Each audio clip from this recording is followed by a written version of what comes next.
Boyd had to warm up yesterday. He won't be on full rest. And if you can get a guy to start tomorrow, and then you get the built-in day on Sunday, which is off, it helps the Cubs get their pitching rotation set up for the final 4 games of the series. Is there any chance, like, what is the story on Cade Horton? Like, is he not going to be available at all in this series? And if they advance to the NLCS, that's the only time you possibly would see him? So, listen, game 1 to me, we described it as one of the more perfect games you could see a team play. Game 2, you just couldn't get your bats going. In yesterday's game, you got 13 hits. You could only scrape across 3 runs, but it was more than enough. Your bullpen, everyone talked about the Padres bullpen, and they are spectacular. Your bullpen has been dynamite. Dynamite. So I'm really excited to see this next series with Milwaukee. If I was a Cub fan, I wouldn't be shaking in my boots. I would give the Brewers all the respect in the world. But I think this is a really good matchup for your team. Yeah, and Milwaukee right now, the way I've summed it up is you didn't want to play Milwaukee in that 2-month span.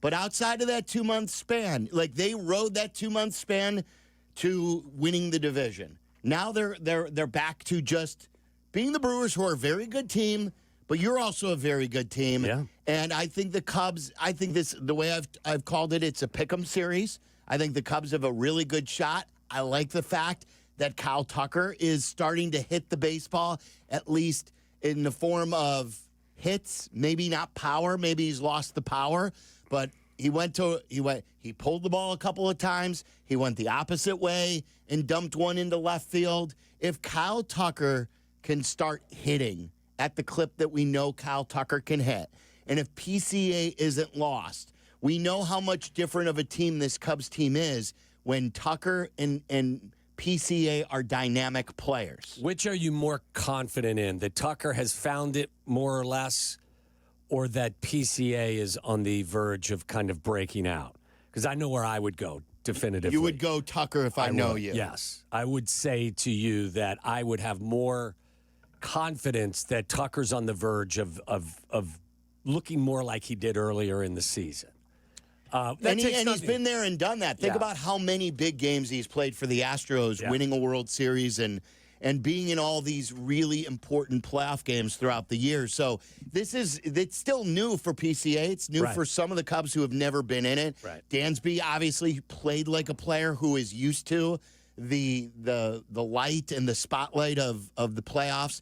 And for any Cubs fans, including me, who has said, like, well, Dansby in that contract, what I loved most was he made every cent of that contract worth it in this series, the way he played defense. And it also will show Jed, when you need to talk Tom Ricketts into something, okay, yes, we're paying this guy a lot of money, but when it's nut-cutting time, look at what Dansby, he struck out 3 times in the game yesterday. Did that feel like that was a game where Dansby Swanson struck out 3 times in a game? No, did not. He was awesome. He was the MVP of the series. Same way that with PCA, who was lost at the plate the first 2 games, but it didn't affect the way he played defense the entire series. So, and that Swanson contract, whatever it is what it is. I would say of the, wasn't it the big 4 shortstops that were available? I would say Trey Turner is the only one that has delivered more return on the investment. Bogarts hasn't, right? Neither has Correa. So, I mean, look, when you spend that kind of money, you're looking for something. Well, I mean, you at least defensively, you got your money's worth in this series. Yeah, the only thing I think this is what I was going to say earlier about the celebration point of view. The last time the Cubs celebrated, they lost 5 in a row. Now, it's regular season games where there's not a lot to play for. They were looking to clinch that home field advantage in the wild card. But now you have that short ride. It is time to get back to business. I'm all for celebrating last night. I loved every minute of it. And like I pointed out, 3 years without a playoff series. 2017 without a playoff win or playoff series win if we take out the 2020 Blackhawks, which was a lower seed that was allowed in because of COVID that year. But it's been far too long since any Chicago team has had success in the postseason. So I'm taking this one game at a time, one step at a time, as cliche as that is, and enjoying every victory that you can get. I don't blame you. And again, I think you match up well with Milwaukee.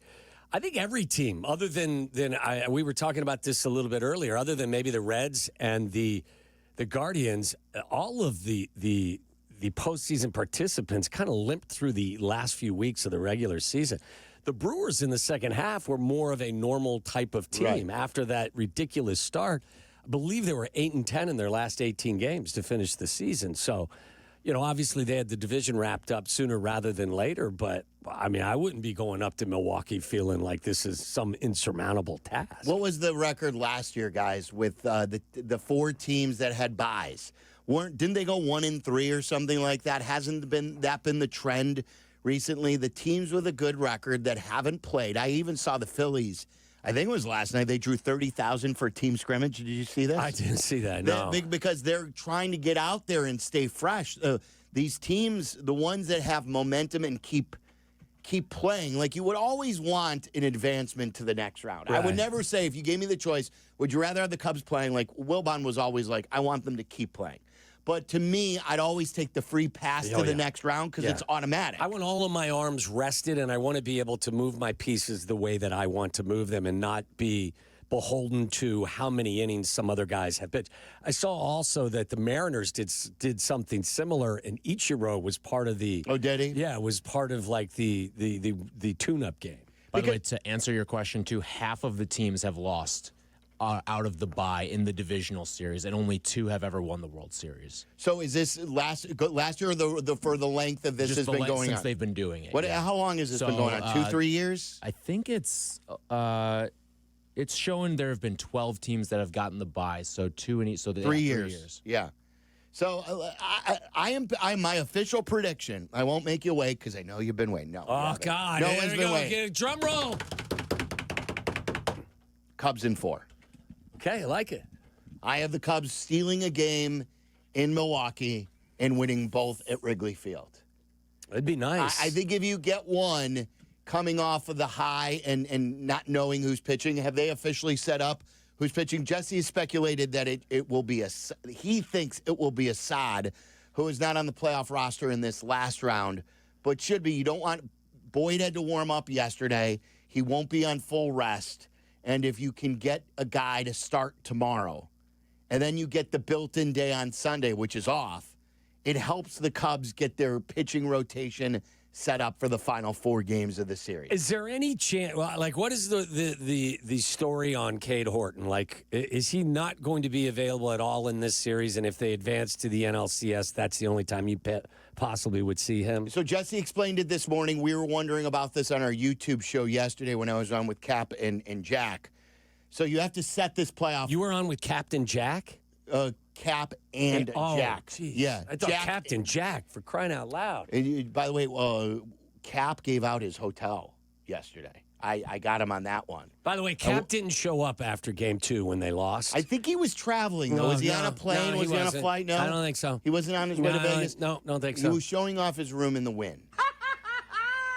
He is the world's best front runner. You're right about that. Yeah.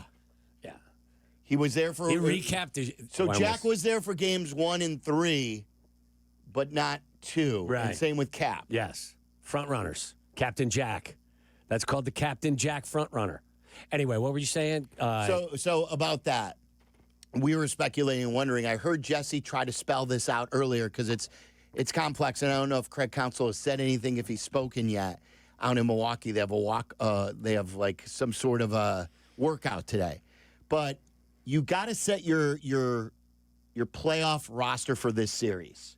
He's on the IL, so he's not eligible to be on an inactive player can't be on your series. So what can happen is, I guess, is if a player, if he's on this taxi squad or whatever, if a player gets hurt,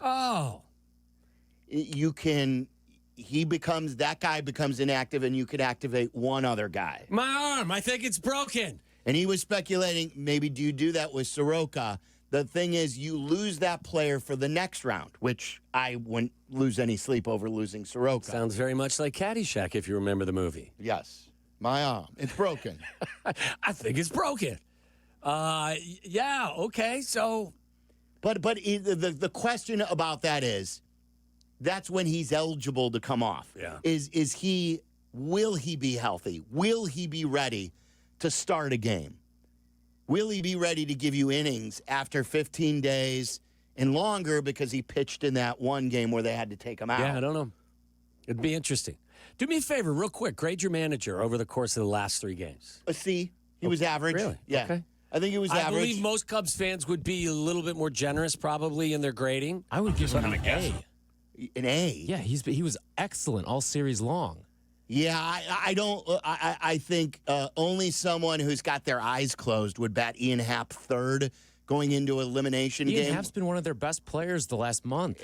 He was 1 for 21 against Dylan Cease, and he batted him third. He is not a prototypical third hitter. But no Cubs have been good against Dylan Cease. But Sale clearly got hot at the end of the year. Who did? Sale. Oh, Say. Sale had a home run streak of, 5 in 4 games, and then he homered in game 1, showing you that he's hot. I at least would have moved Sale up. My lineup that I love is, now I'm taking Bush out of the leadoff spot, but if you want to go, he wants to go lefty-righty, and then I'll give you a couple of other things. Now, granted, I'm not the world's biggest Council fan anymore. My lineup would be Nico Horner leading off. He is your best contact hitter. He can steal bases, and he's just doing stuff, and I want him up at the plate the most. I believe Kyle Tucker's coming into his own, and when Kyle Tucker is good, he's a prototypical 2-hitter. Now you're righty-lefty. The third hitter is Seiya Suzuki. You go back to righty, lefty, righty. And then the fourth hitter is one of your best, most powerful hitters in Michael Bush, who's a lefty. Righty, lefty, lefty. And you get Happ out of the number 3 spot. You move Tucker back up. You move Seiya back up. And you put Happ in a position. Happ's a fine player. I'm not one of these guys who goes and rants that Happ is this or he's that. I've always gone to bat for Happ. Ian Happ is not a third hitter on a good baseball team, especially when he's going poorly. He's not your second or third best player, ideally, on your team. No. He's a good player And that then fills a role, but he's not going to be, like you would say, Seiya, Tucker, PCA. I mean, you would hope. And I'm maybe even fine with Bush ahead PCA of all batting, of them. and I'm fine batting him 7. But like if those 4 guys you would expect to be, and I mean, obviously you go through ebbs and flows, but if Ian Happ is your 4th or 5th best hitter, you're thinking, okay, this is really good spot for him. Like as in terms of the production you're expecting from him. Yeah. I just, Tyler, I felt when I saw the matchup of 1 for 21 against Dylan Cease, is that not figured in? Why is he hitting in this series? And then he struck out 3 times in game 2. And then so what do? You run it back and you run that same lineup. And he struck out the first 2 times, and then he got a double to the wall when he was turned around righty. The other thing I felt where it could have got him in big trouble, I felt like he stuck with Keller one too many. I think that's his MO. I think he sticks with guys too long. I thought what happened with Shota was you either put on the base runner and an intentional walk and you face lefty, or you bring in the bullpen arm in that situation. You don't let him face with that, especially when you had an opener. You do not let him face Machado. But to your point about what he was against, Happ was against Cease, Machado was 1 for 9 with 6 strikeouts against Shota prior to that at bat. So you like the matchup of Shota versus Machado. Not because of just the way Shota's been going too. Like 1 for 9 is different than 1 for 21. Manny Machado's a better player than Ian Happ as well. And I would have gone lefty, and Shota was losing it, and he just stood there and did nothing. And then yesterday, when Keller clearly, this is not a shot at Keller. What Brad Keller has done this year is phenomenal. He has become a vital, high-leverage pitcher for your team. And he was never cut out to be your closer this year. Never. He was never meant to close postseason games. That was never going to be his role. But somehow he has worked his way to be the closer, which is fine.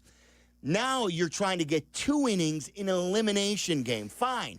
You're pitching him in the 2nd inning because you're short-handed. He allowed a home run. He technically walked a guy with his second batter. It was called a strikeout, and then he hit a guy. So basically, he went 3 for 3 with putting guys on base. He allowed him to stay in there to hit another guy to get dicey, and then he had to bring in Kittredge, who he needlessly made the opener in Game 2, having him pitch in 3 straight games. So I'm not giving Counsell a below-average grade. I'm saying that he was an average manager. I believe he still made numerous mistakes and is, at times, the last to know out of any of these situations. And I think we're going to learn more about Craig Counsell up against the Brewers because this is a big game for him. He has not had a lot of postseason success in general. And if the Cubs don't look good against his former team, where you went out of your way to hire their manager, I don't think it will be a good look on Craig Counsell. I thought the only thing I had a qualm with the entire series was the Keller stuff. I don't think you should have thrown him out there for a 2-inning save. Okay, but with that in mind, that's a huge mistake, is it not? Like, we're playing the outcome bias type of, and it worked out well. But if you don't think that was the right thing, he was playing with fire. Why did he start? Why did he open Kittredge? Didn't Kittredge see those same hitters that he was facing the day before? Yeah, but I don't know. This is not Mason Miller. This is Andrew Kittredge, who they gave a look to, did his job, and they're like, hey, we're not going to rest him. We're going to bring him out for the opener. And I'm fine with choosing the opener. Shane and I were arguing about that. I'm not fine with having the same guy who faced those hitters the day before pitch Game 2 and then making him pitch a third game in a row because you knew you would need him to pitch in Game 3 with all hands on deck. Like, how many pitchers do you ever remember pitched games 1, 2, and 3 and started one of them? Hey, it almost never happened. I bet you probably never has happened. But the thing I would stick with was the use of Keller, as you guys are talking about, because I think you have to go back to like August 10th to see where they have asked him to get more than 3 outs in a game. Yeah, my only problem was that he threw 20 pitches and then you threw him back out there. But well, that's my point. But ultimately, like, you can say outcome bias all you want, but like it worked. If it works, you have to give credit to the manager. It worked. Well, I mean, look, Joe Madden didn't get a lot of credit after Game 7 of the World Series. Like, there were obvious flaws. And look, I think no matter who the manager is, we're always going to armchair manage games. No one's ever thrown a perfect game managing. No, and I'll tell you this, if it's any consolation to you, thank God Craig Counsell's the manager of the Cubs and not Mike Schilt. I think he's a terrible manager.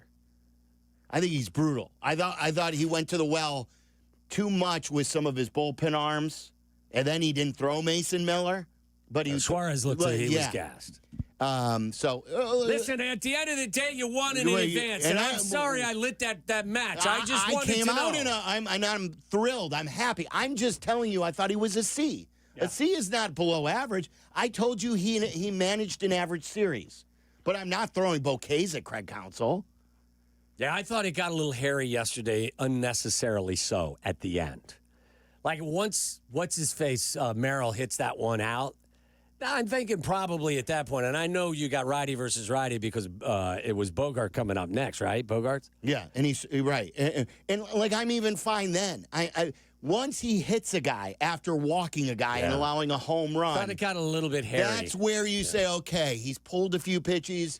I got to go get him.